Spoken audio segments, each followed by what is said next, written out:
4장 1절에서 8절 말씀 교독합니다. 모르드게가 이 모든 일을 알고 자기 옷을 찢고 굵은 베옷을 입고 재를 뒤집어 쓰고 성중에 나가서 대성통곡하며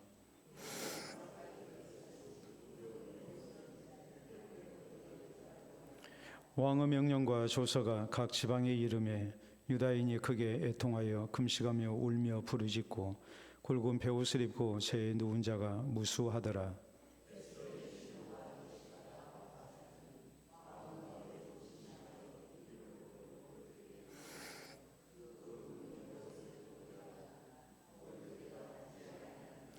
에스더가 왕의 음명으로 자기에게 가까이 있는 내시의 하닥을 불러 명령하여 모르드게에게 가서 이것이 무슨 일이며 무엇 때문인가 알아보라 하매 모르드게가 자기가 당한 모든 일과 하만이 유다인을 멸하려고 왕의 금고에 바치기로 한 어느 정확한 액수를 하닥에게 말하고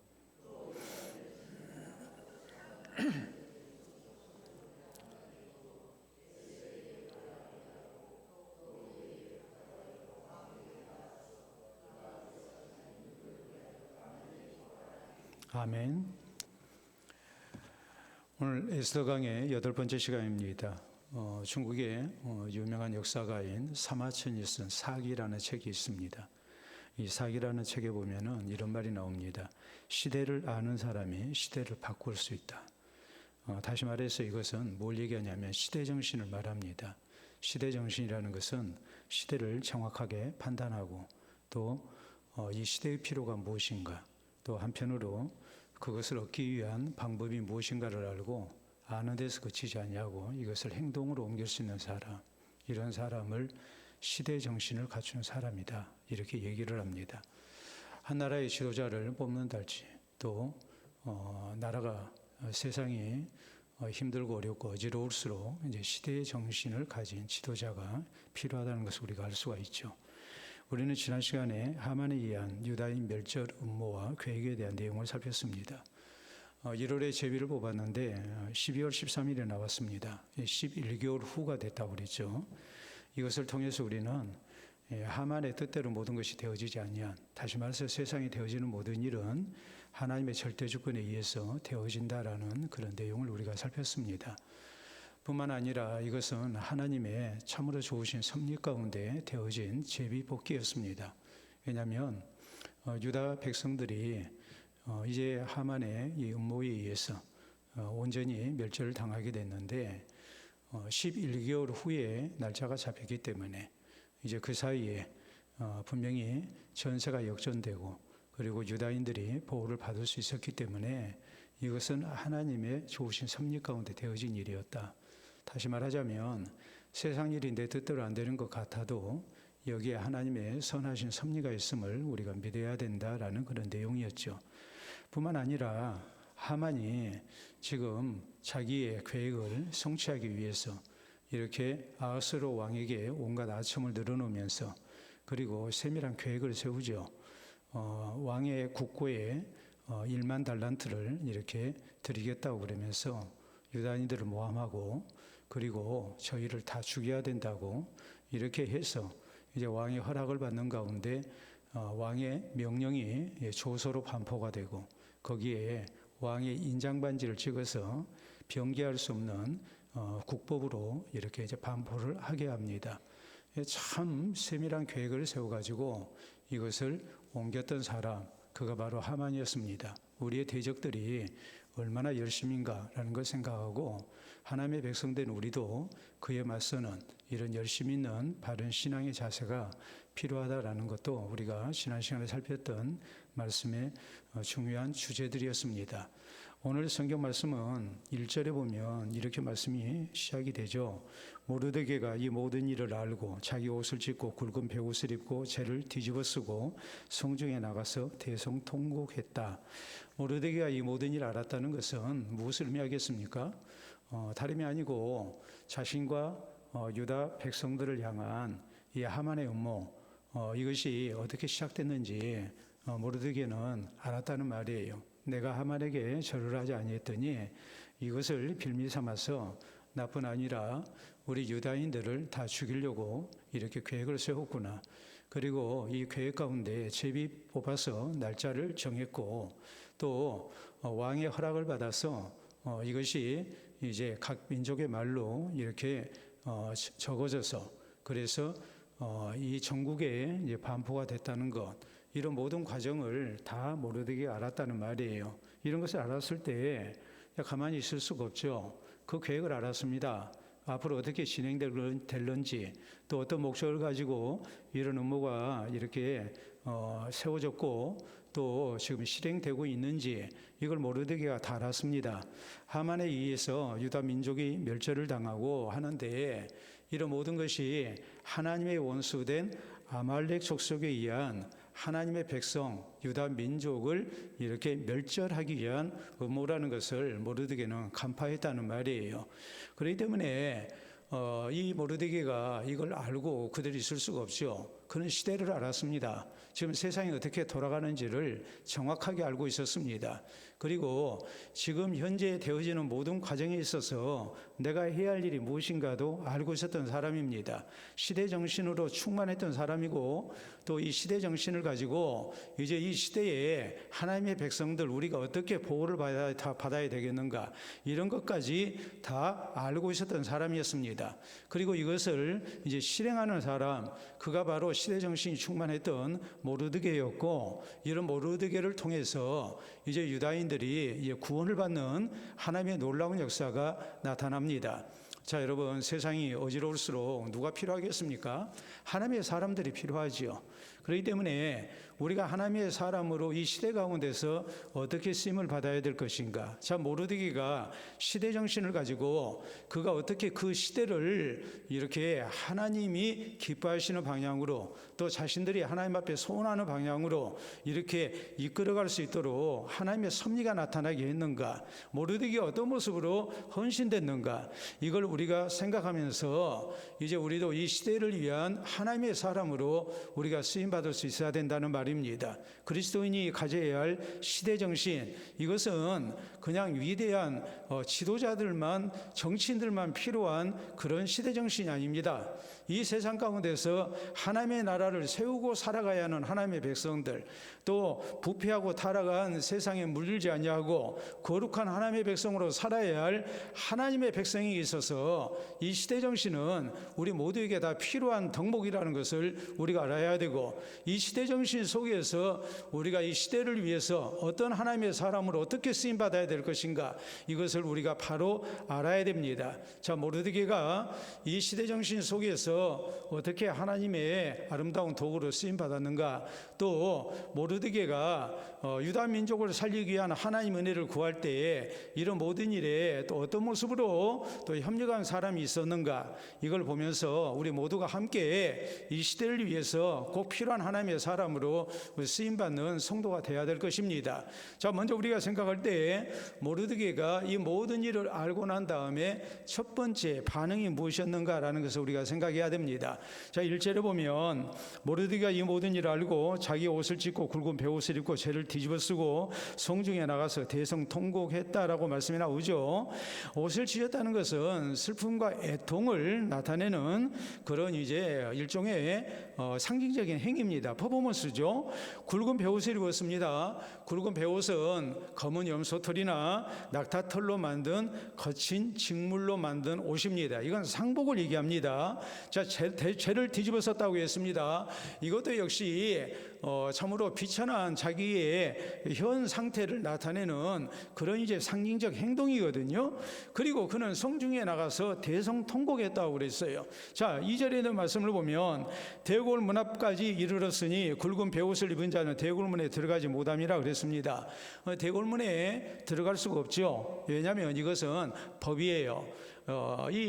뭐 여러 가지 억울한 일이 있는 사람, 원통한 사람들이 아무나 대궐 안으로 들어와서 막 소리소리 지르고 억울합니다 하고 막 하면 왕의 심기가 얼마나 불편하고 또 왕이 신문을 보는데 애로사항이 많겠죠. 이건 옛날이나 지금이나 똑같지 않겠습니까?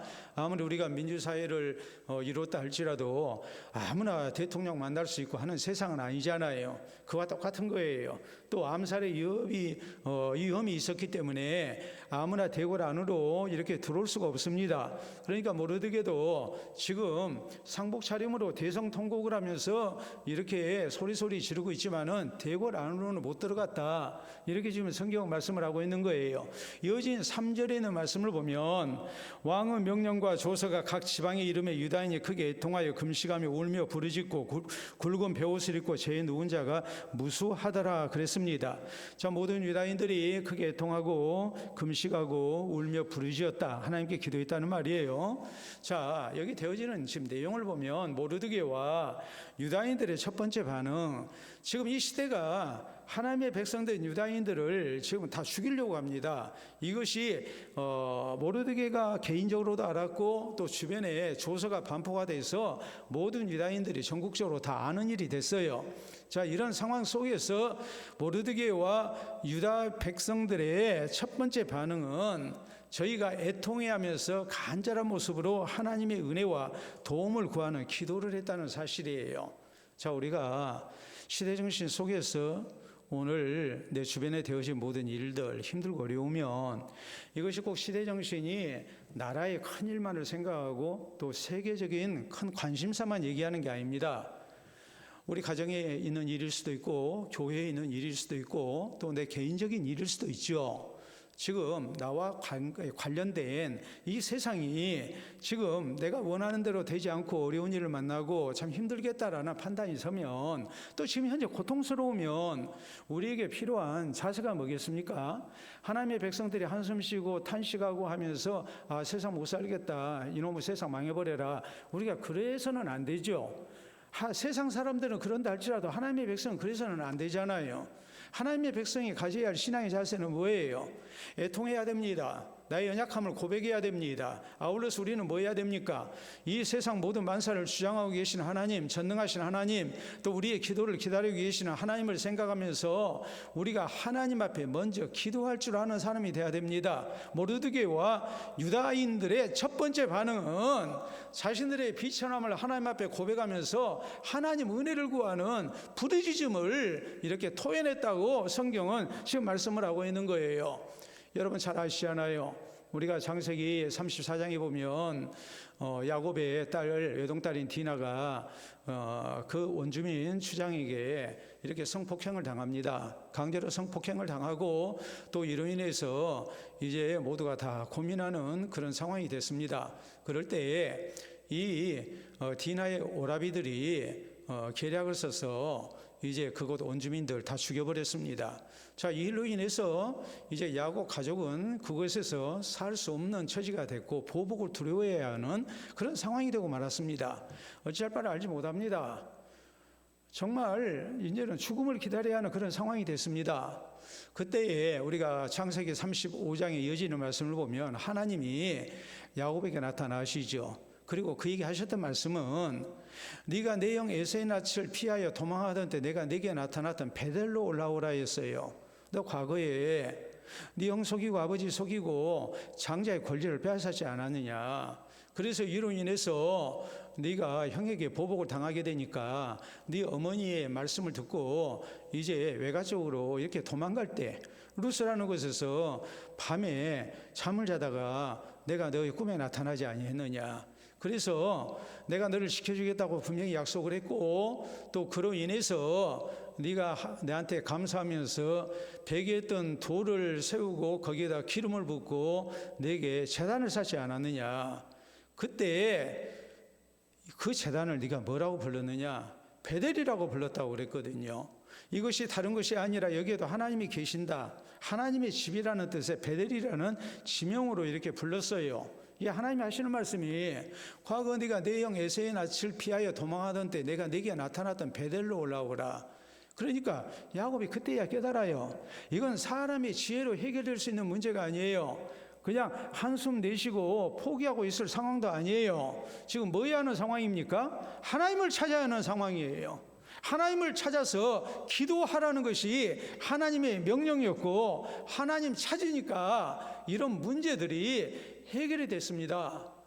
여러분, 히스기야가 아수르 대군이 쳐들어와서 유다의 각 성읍들이 함락되고 예루살렘이 이제 포위를 당했습니다. 예루살렘 함락되면 왕도 잡혀서 죽을 것이고 또 나라는 이제 완전히 망하고 맙니다. 이런 상황 속에서 히스기야가 가졌던 시대 정신은 뭡니까? 국가 지도자로서 야, 우리나라 큰일 났다. 우리가 죽도록 싸우자. 이래서 히스기야가 위대한 왕이 된 게 아니에요. 히스기야의 시대 정신은 신앙적인 시대 정신이었어요. 이 상황에서 우리가 해야 할 일이 무엇인가? 그것은 다름 아니고 성전에 올라가서 하나님 앞에 기도하는 거다. 선지자에게 신하들을 보냅니다. 그래서 우리를 위해서 기도해 주셔서 우리도 기도하겠습니다. 그리고 신하들을 거느리고 히스기야 왕이 성전에 직접 올라가서 하나님 앞에 기도하죠. 그럴 때 하나님의 구원의 역사가 나타났어요. 신앙적인 바른 시대 정신이 있었던 거예요. 우리가 오늘 어려운 환경 속에서 우리가 가져야 할 신앙적 시대 정신은 무엇인가? 이 시대를 극복할 수 있는 힘이 누구로부터 오는가를 우리가 바로 알아야 돼요. 그것은 다름이 아니에요. 하나님으로부터 와야 돼요. 왜요? 하나님은 살아계신 하나님이고 전능하신 하나님이고 우리의 생사복을 오늘 내가 만난 문제까지도 하나님이 주장하고 계시기 때문에 우리는 나의 비천함을 고백하면서 하나님의 은혜를 구하는 하나님께 부르짖는 성도가 되어야 됩니다. 여러분, 미국 역사를 놓고 볼 때 가장 시대정신이 뛰어났던 사람이 누구겠습니까? 링컨이죠. 링컨보다 더 시대정신이 뛰어난 사람이 있었겠습니까? 우리가 세상 이렇게 살아서 안 된다, 이런 나라 만들어서는 안 된다, 노예들 해방시켜야 된다. 링컨은 적어도 시대정신으로 가득 차 있는 사람이었어요. 링컨이 남북전쟁 가운데 노예들을 해방시키고 그리고 미국을 하나의 국가로 통합을 시키죠. 서로 다 남과 북이 지금 나눠가지고 있는 상황 속에서 링컨은 바른 시대정신을 가지고 있었어요. 그런데 링컨의 시대정신은 단순히 정치적 감각에 의한 시대정신만은 아니었어요. 냉정하게 세상 돌아가는 것, 나라 돌아가는 것을 보고서 혹은 국민들의 요구를 깨닫고서 이렇게 정치를 했던 사람이 아니에요. 그에게는 바른 시대정신이 있었어요. 그 시대정신은 이 시대를 주장하시는 하나님을 향한 기도에 있었습니다. 하나님을 향한 신앙이 있었습니다. 자, 미국의 링컨 기념관 여기 가면 또 국회의사당에 가면 링컨이 보았던 성경책이 이렇게 진열되어 있습니다. 우리가 한번 보도록 하겠습니다. 여러분 보시게 되면 저게 링컨이 이제 사용했던 성경입니다. 근데 저 성경 가운데 링컨이 가장 많이 읽었던 그 대목이 있어요. 그것을 어떻게 하냐면 그 대목에 눈물 자국이 있고 그리고 달아지는 그런 이제 모습이 있기 때문에 링컨이 이 성경 말씀을 가장 많이 읽었다 이렇게 봐요. 그 성경은 이거예요. 보도록 하겠습니다. 자, 시편 34편 4절에 있는 말씀인데 내가 여호와께 간구하며 내게 응답하시고 내 모든 두려움에서 나를 건지셨도다. 링컨은 기도하는 지도자였어요. 내가 대통령이기 때문에 내 힘으로 나라를 바꿀 수 있고 이 시대를 극복할 수 있다. 그는 그렇게 믿지 않았어요. 링컨은 하나님의 은혜 없이는 절대로 안 된다고 믿었던 사람이에요.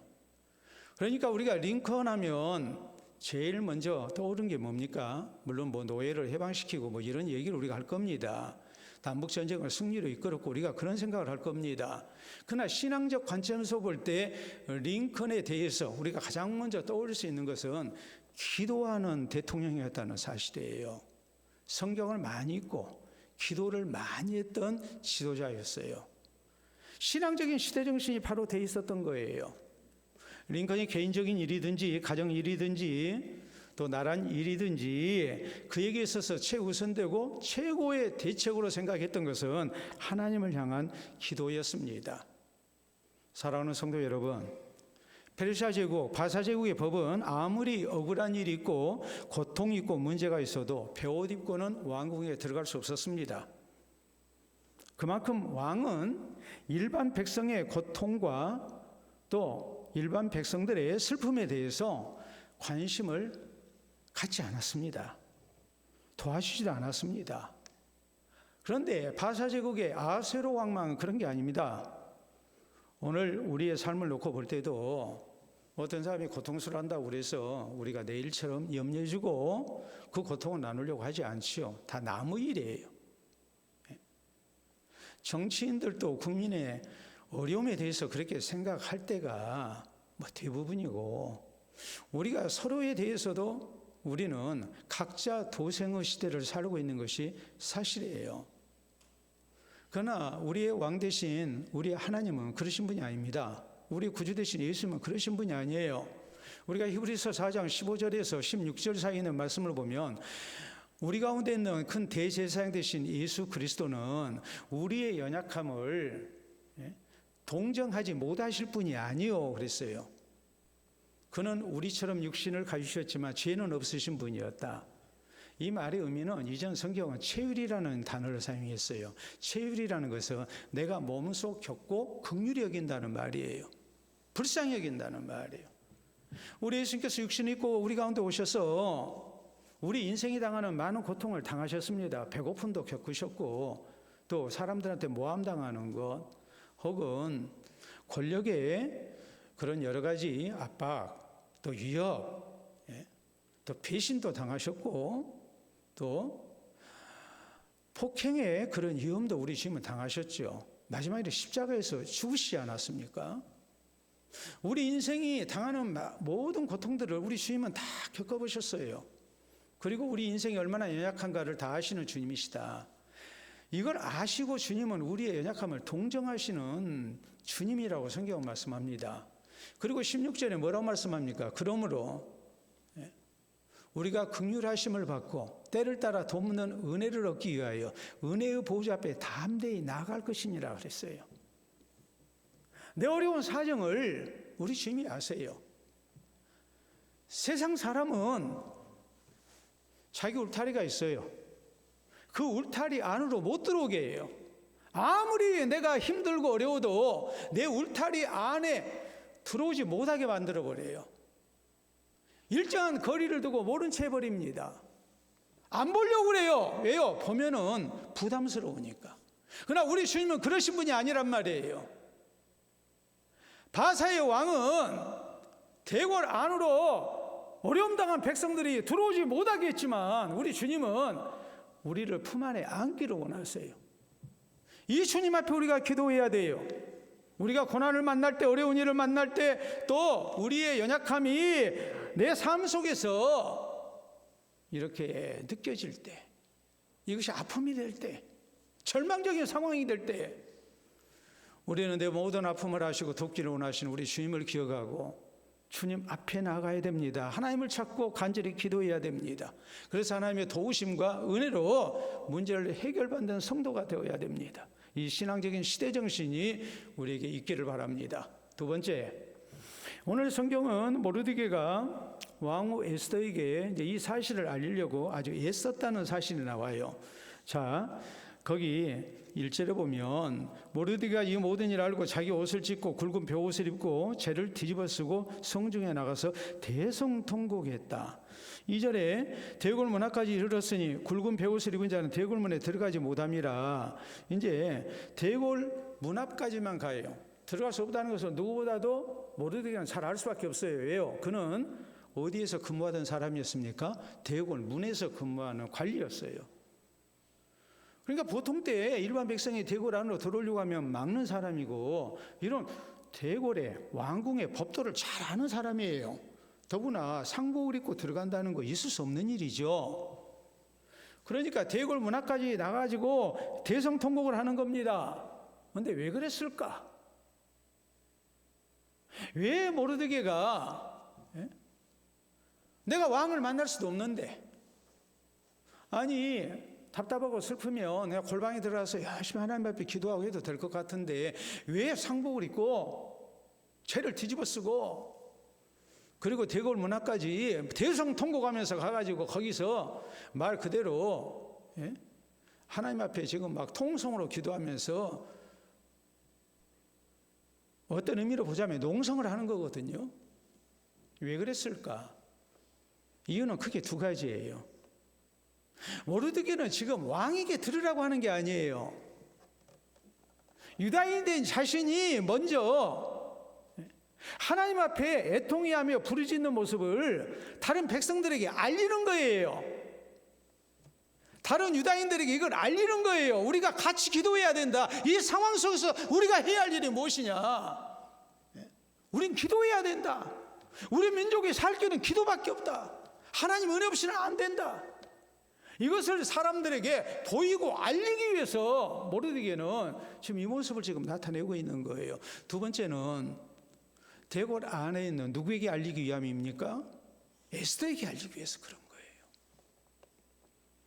그래서 에스더가 관심을 갖고 이 문제를 다른 백성의 문제가 아니라 내 문제라 생각하고 우리 민족의 문제로 알고 이 문제 가운데 내가 해야 할 일이 무엇인가를 알게 하기 위해서 모르드게는 이렇게 상복을 입고 머리에 재를 뒤집어 쓰고 대성통곡하면서 대궐 문 앞에까지 가서 이 일을 계속했던 것입니다. 3절에 보면 그 결과 어떻게 나타납니까? 왕의 명령과 조서가 각 지방에 이르며 유다인이 크게 애통하여 금식하며 울며 부르짖고 굵은 베옷을 입고 죄에 누운 자가 무수하더라 그러잖아요. 다른 백성들을 이렇게 움직였죠. 모두가 다 하나님 앞에 모르드게처럼 애통하고 금식하고 울며 부르짖고 굵은 베옷을 입고 죄에 누웠다 그랬어요.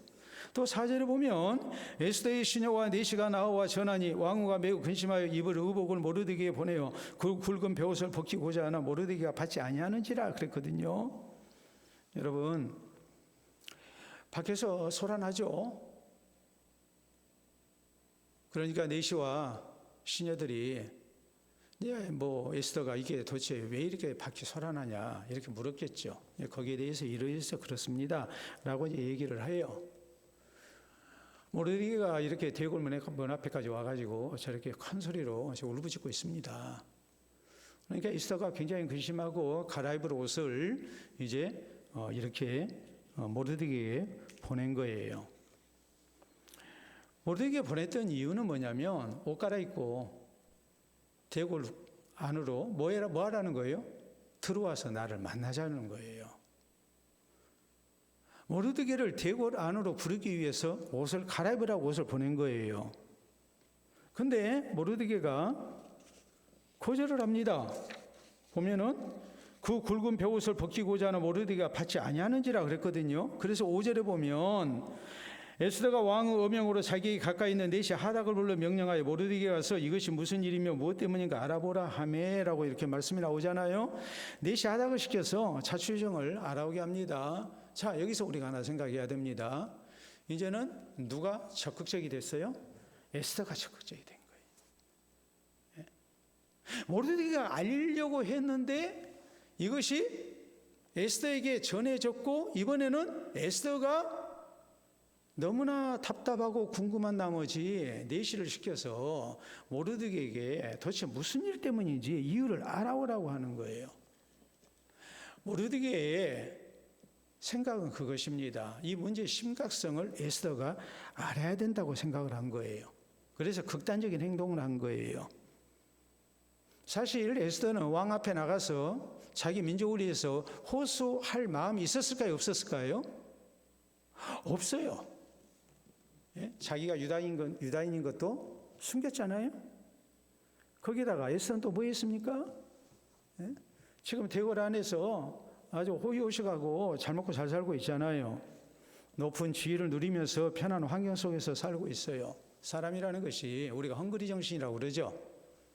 내가 배고프고 어려우면 또 배고픈 사람의 사정을 이해하려 하고 또 어떻게든 도와주려고 하는 그런 마음이 생기는데 내가 아주 편한 환경 속에 있다 보면 배고픈 사람들의 마음을 우리가 헤아리는 것이 부족하지 않습니까?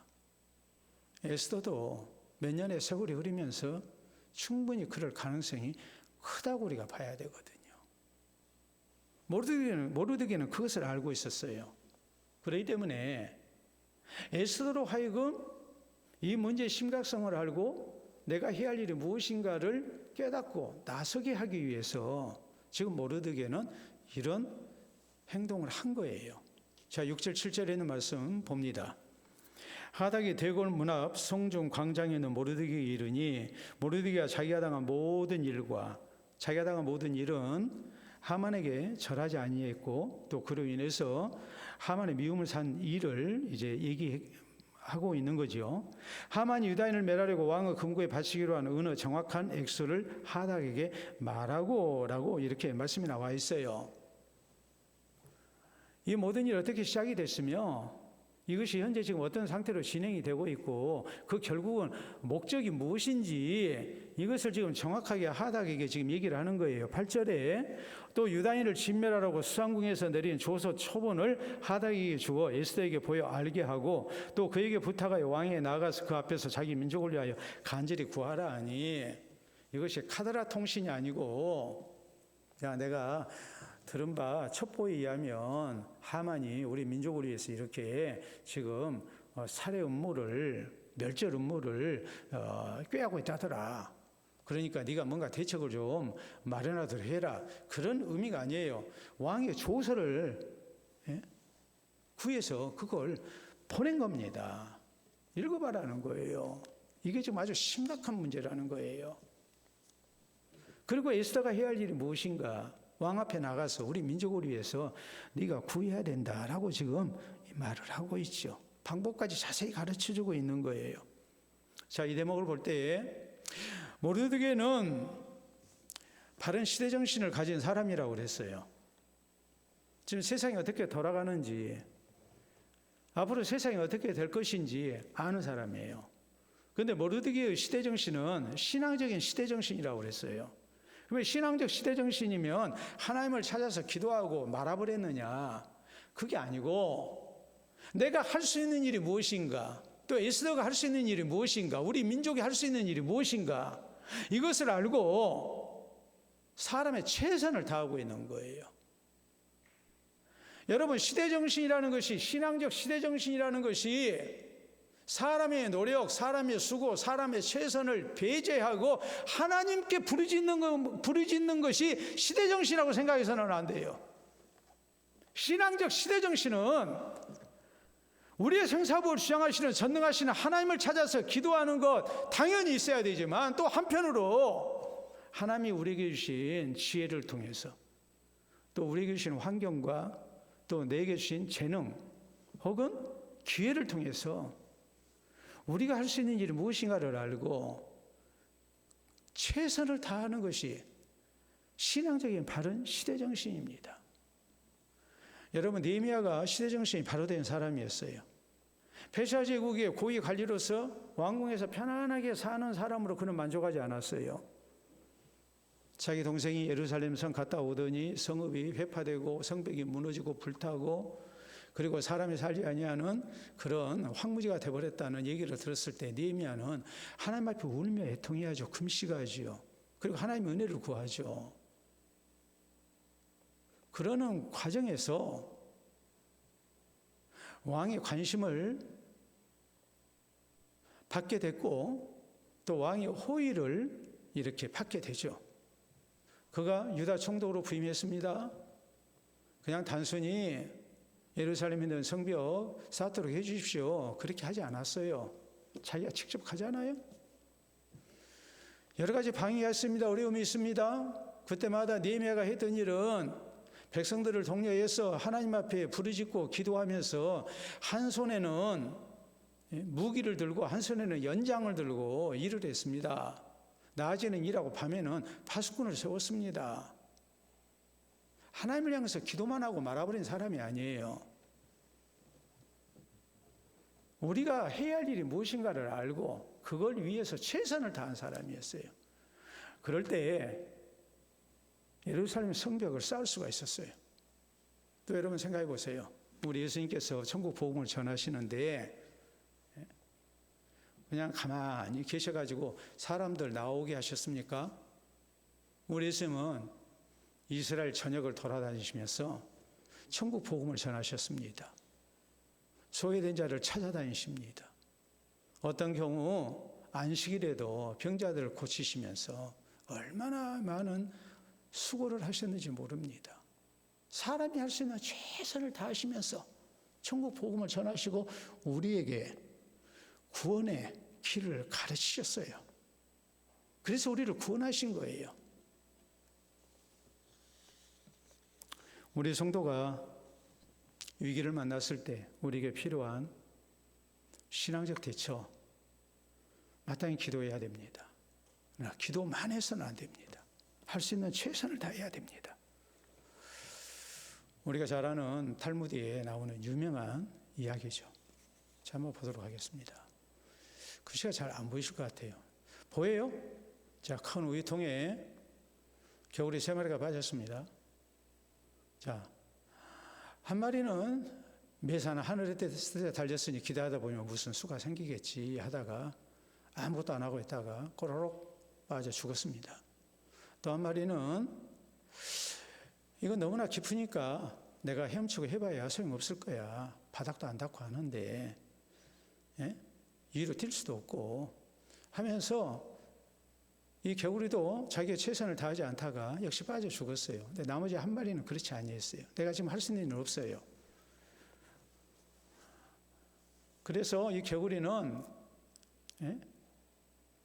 어떻게 되겠지 하고 있지도 않았고 내가 위로 점프할 수도 없고 하니까 뭐 어쩔 수 없다 이런 생각도 하지 않고 천천히 헤엄을 치면서 많은 생각을 합니다. 몇 초간 수가 생각이 안 나요. 자, 다음 보겠습니다. 계속 머리를 굴리면서 이제 헤엄을 치는 거예요. 무슨 헤엄을 쳤겠습니까? 자유형을 쳤겠습니까? 무슨 헤엄? 개구리 헤엄을 쳤겠죠. 개구리 헤엄을 열심히 쳤어요. 근데 개구리 헤엄 알잖아요. 개구리 헤엄 속도가 납니까 안 납니까? 개구리 헤엄 속도가 나는 헤엄이에요? 속도가 안 나는 헤엄이에요? 속도가 안 나는 헤엄이에요. 자유형이 있고 배형이 있고 접형이 있고 그 다음에 평형이 개구리 헤엄이잖아요. 이게 제일 느려요. 그래도 느리지만 계속 무슨 헤엄을 치면서 개구리 헤엄을 치면서 계속 한 거예요. 그러다가 보니까 뭔가 아래에 딱딱한 것이 밟혀요. 봤더니 계속 우위를 쳤다 보니까 거기에 버터가 생긴 거예요. 그래서 그걸 받고 점프해서 탈출에 성공했다. 유대인들은 얘기를 통해서 그렇게 가르치는 거예요. 아무리 절망적 상황이 됐다고 그래서 포기하지 마라. 할 수 있는 한 최선을 다해라. 내가 최선을 다하다 보면 사는 길이 열린다. 그래서 세안격언에 이런 말이 있습니다. 도끼 날이 없어졌다고 도끼 자루까지 포기하지 마라. 그래서. 여러분 사실 도끼 날이 없어졌으면 도끼 자루 필요합니까? 안 필요합니까? 필요 없죠. 그러나 도끼 자루라도 있어야 뭐 하겠어요? 나중에 도끼를 다시 만들 수 있잖아요. 도끼 날을 잃어버리고 도끼 자루 필요 없다고 던져버렸어요. 그런데 한참 산을 가다 보니까 어떤 나무꾼이 잃어버린 도끼날이 있네요. 그러면 내가 도끼자루를 괜히 버렸구나. 그 후에 안 하겠습니까? 도끼날이 없어졌다고 도끼자루까지 버리지 마라. 아무리 상황이 안 좋아도 우리가 쉽게 포기하지 말고 내가 할 수 있는 최선을 찾아서 우리가 열심히 노력해라 그 말이에요. 그러면 분명히 뭐가 열린다고요? 살 길이 열린다. 우리가 하나님을 향해서 기도한다면 우리는 더더욱 하나님을 의지하면서 최선을 다해야 되고 최선을 다하는 가운데 하나님께서 길을 열으시기를 우리가 소망하고 기다려야 됩니다. 그럴 때 우리에게 하나님께서 나타내신 사는 길이 있다는 것을 명심하시기 바랍니다. 자, 세 번째 우리가 또 하나 생각해야 돼요. 넷 이름이 뭔가요? 지금 등장하는 넷이 하나 있죠. 넷 이름이 뭐예요? 하닥이라는 사람이에요. 자, 봐보세요. 5절에 보면 에스더가 왕 음명으로 자기에게 가까이 있는 내시 하닥을 불러 명령하여 모르드게가 와서 이것이 무슨 일이며 무엇 때문인가 알아보라 하며 하닥이 대궐 문 앞 성중 광장에는 모르드게에게 이르니 모르드게가 자기가 당한 모든 일과 하만이 유다인을 멸하려고 왕의 금고에 바치기로 한 어느 정확한 액수를 하닥에게 말하고 또 유다인을 진멸하라고 수상궁에서 내린 조서 초본을 하닥에게 주어 에스더에게 보여 알게 하고 또 그에게 부탁하여 왕에게 나아가서 그 앞에서 자기 민족을 위하여 간절히 구하라 하니. 그리고 이제 9절 말씀, 우리가 다음 시간에 볼 말씀 보면 9절에 하닥이 돌아와 모르드게 말을 누구에게 알렸다고요? 에스더에게 알렸다. 지금 모르드게가 의도한 대로 지금 상황이 지금 돌아가고 있어요. 백성들을 독려하기 위해서, 또 우리 민족이 당할 어려운 일을 누가 알게 하기 위해서? 에스더가 알게 하기 위해서 했는데, 이런 과정에서 중간에서 역할을 했던 사람이 누구냐면 넷이 하닥이었어요. 여러분 보세요. 모르드게는 에스더에게 네가 어느 민족인지 알리라고 해서 알리지 마라고 그랬어요. 알리지 마라고 그랬죠. 근데 지금 유다인들은 다 뭐 하라고 했어요? 다 지금 죽임당하게 되어 있어요. 하만이 지금 모든 유다인들을 지금 멸절시킬 계획을 지금 세우고 왕명으로 지금 조서를 반포했어요. 자, 그러면 에스더가 모르드게에 관심을 갖고 또 모르드게가 에스더에게 우리 민족이 이렇게 어려운 일을 당하게 됐다. 그러면은 에스더가 유다 민족인 것이 드러날까요? 숨겨질까요? 드러나죠.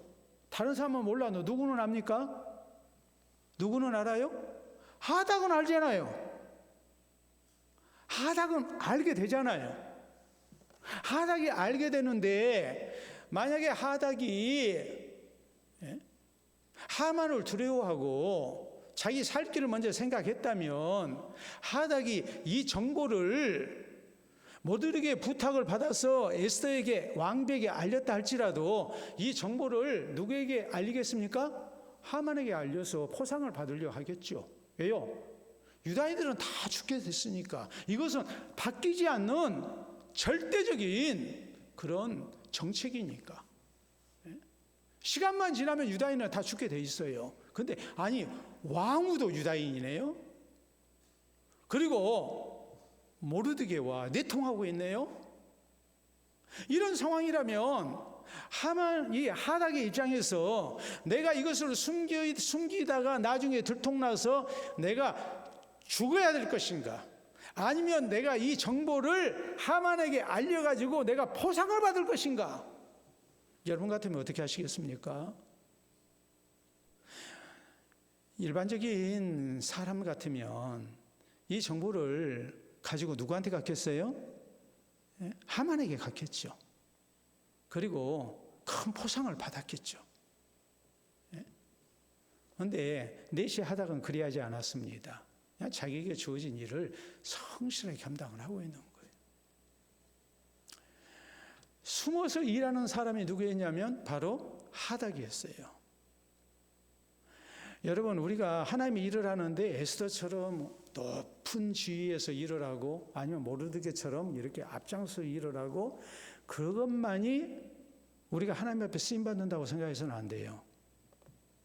우리는 하나님이 나를 있게 하신 것에서 내 소임을 다하고 진실되고 충성스러운 모습으로 내 일을 잘 감당하는 것도 하나님 역사를 이루는데 필요한 일이라는 것을 잊어서는 안 돼요. 바로가 애굽에 있는 이스라엘 백성들, 히브리인들을 다 죽일 생각을 합니다. 그리고 두 산파, 우리가 잘 아는 대로 거기 보면 시프라와 부하에게 뭐라고 얘기합니까? 사내가 나면 죽여버려라 그랬거든요. 근데 이 두 사람이 뭐합니까? 안 죽이죠. 그리고 뭐라고 얘기해요? 산파인 우리가 가기 전에 히브리 여인들은 강해가지고 이미 출산을 했습니다. 그렇게 얘기를 하죠. 그래서 많은 생명을 살려요. 꼭 칼 들고 창 들고 나가가지고 싸워서 민족을 구원한 게 아니에요. 우리 예수님께서 양과 염소 비유를 통해서 말씀하십니다. 혹은 달란트 비유를 통해서 말씀하십니다. 큰 달란트 맡은 사람만 쓰임받는 게 아니고 한 달란트 맡은 사람도 주님이 쓰기를 원하신다는 것을 알아야 돼요. 지극히 작은 자 하나에게 하는 것도 다 누구에게 한 거예요? 네? 우리 주님께 한 거예요. 고린도서 12장에 보면 은사장에 우리는 그리스도를 머리로 한 각 몸의 지체로 부르심을 받은 교회다. 근데 우리 몸에 지체를 보면 필요 없는 지체가 있어요, 없어요? 하나 없다. 우리 모두가 다 소중한 하나님의 사람들이다. 그러잖아요. 영화를 제작하는데 주연 배우만 중요한 게 아닙니다. 조연 역할도 중요하죠. 그래서 우리가 빛나는 조연이라는 말을 씁니다. 조연이 잘해줘야 영화가 살아요. 자, 이게 뭔가 좀 보겠습니다. 자, 임 장로님 저거 뭔가요? 예, 다음.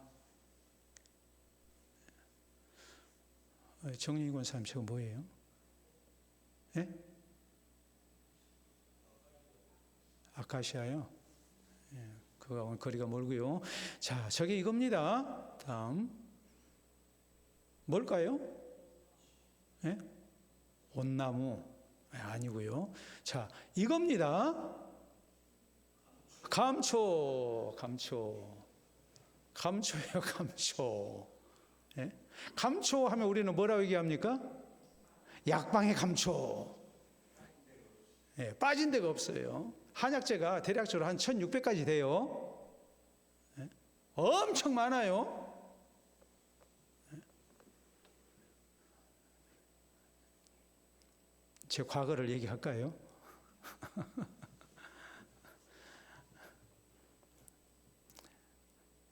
한약박씨 아들이잖아요.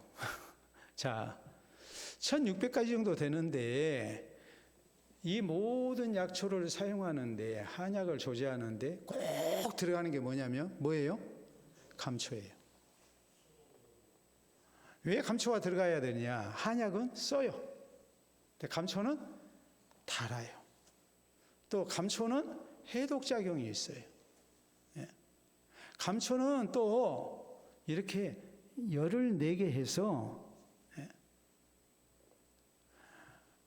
이 독기운으로부터 우리 몸을 보호를 해요. 뿐만 아니라 약이 다 독이잖아요. 그로 인해서 궤양이 발생하는 것도 막아져요. 또 간장을 보호해줘요. 그러니까 감초 없이는 약을 지을 수가 없어요. 꼭 감초가 있어야 돼요. 감초만 가지고 약을 짓지는 않습니다. 그러나 감초를 빼고 약을 지을 수는 없어요. 그래서 약방에 감초 그러는 거예요. 감초 자체는 그렇게 귀한 것 같지가 않아요. 뭐 감초를 먹으면은 뭐 그냥 뭐 간이 좋아지고 그런 건 아니에요. 그런데 감초가 빠지면 안 돼요. 여러분, 주 재료는 아니지만 감초 없이는 약을 지을 수 없다는 것. 나라는 존재가 아주 주연급은 아니지만 아주 필요 없는 조연 중에 조연, 단역 배우 같지만 그래도 하나님은 나를 필요로 하시기 때문에 부르신 거예요. 하나님이 나 있게 하신 것에서 내가 해야 할 일은 무엇인가? 내게 주어진 사명이 무엇인가? 그것을 알고 잘 감당하는 것도 하나님의 큰 일을 이루는데 꼭 있어야만 하는 일이라는 것. 나라는 것을 우리가 잊지 마시고 주님 앞에 나를 있게 하신 것에서 또 내게 주신 사명을 따라서 우리가 하나님 나라의 역사를 위해 귀하게 쓰임받을 수 있기를 바랍니다. 자, 책 한 권 소개하도록 합니다. 여러분 책을 보시게 되면 자, 저 책은 박윤환 목사님이 평신도를 세우는 재생산 목회라는 목적 속에서 낸 책이에요.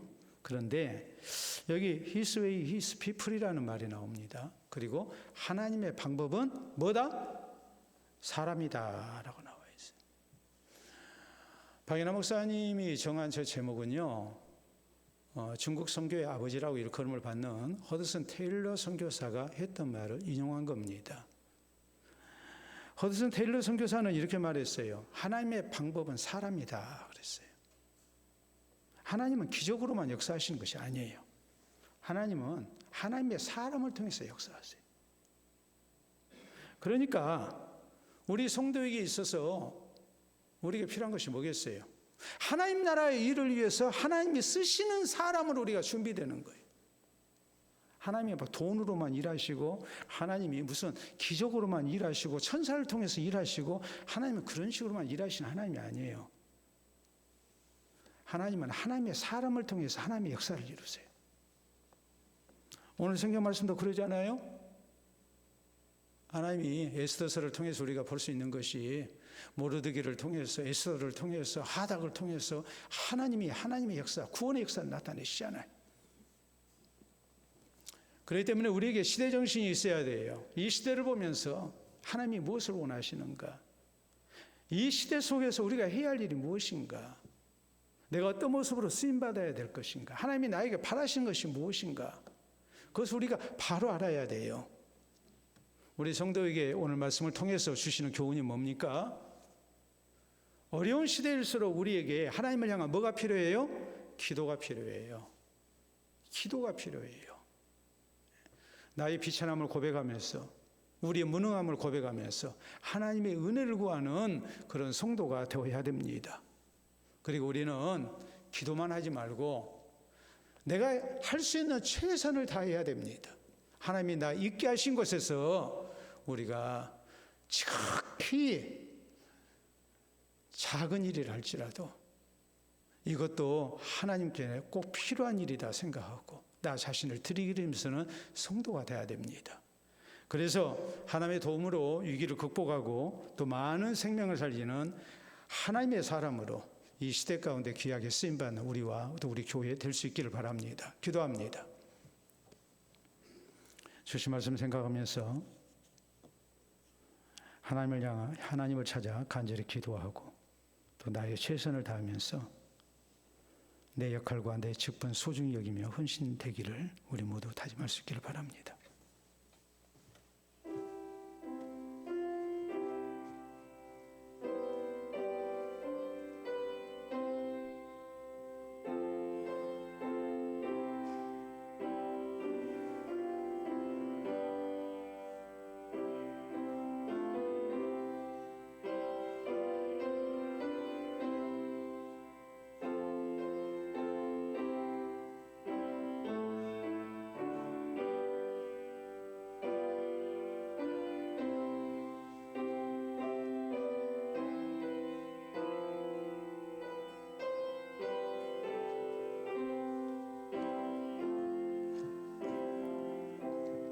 이 시간도 살아계신 우리 아버지 은혜를 진심으로 감사합니다. 우리 하나님의 사랑과 은총 가운데 우리 이렇게 부르심 얻게 하시고 또 시대를 위한 하나님의 사람으로 하나님께서 우리를 불러주셨음을 믿게 해주시오니 참으로 감사합니다. 교회 가운데서 혹은 가정에서 일터에서 주께서 우리를 있게 하신 곳에서 우리가 이 시대를 살피며 또 우리에게 하나님께서 원하시는 충성의 모습이 무엇인가를 밝히 분별하여 우리 주님 앞에 아름다운 모습으로 헌신되기를 원합니다. 신앙적인 시대정신을 갖게 하시사 살아계신 하나님 앞에 더욱 기도하게 하시고 하나님 의지하게 하시고 또 사람의 최선을 다하는 중 주께서 있게 하신 곳에서 지혜롭게 쓰임받게 하시어 하나님의 뜻을 이루는 선한 도구들이 되게 하시고 이 땅 가운데 하나님의 구원과 하나님의 나라와 또 하나님의 놀라운 생명권의 역사를 나타내는 하나님의 사람들로 우리 모두 쓰임받을 수 있도록 인도해 주시옵소서. 예수님 이름으로 기도하옵나이다. 아멘.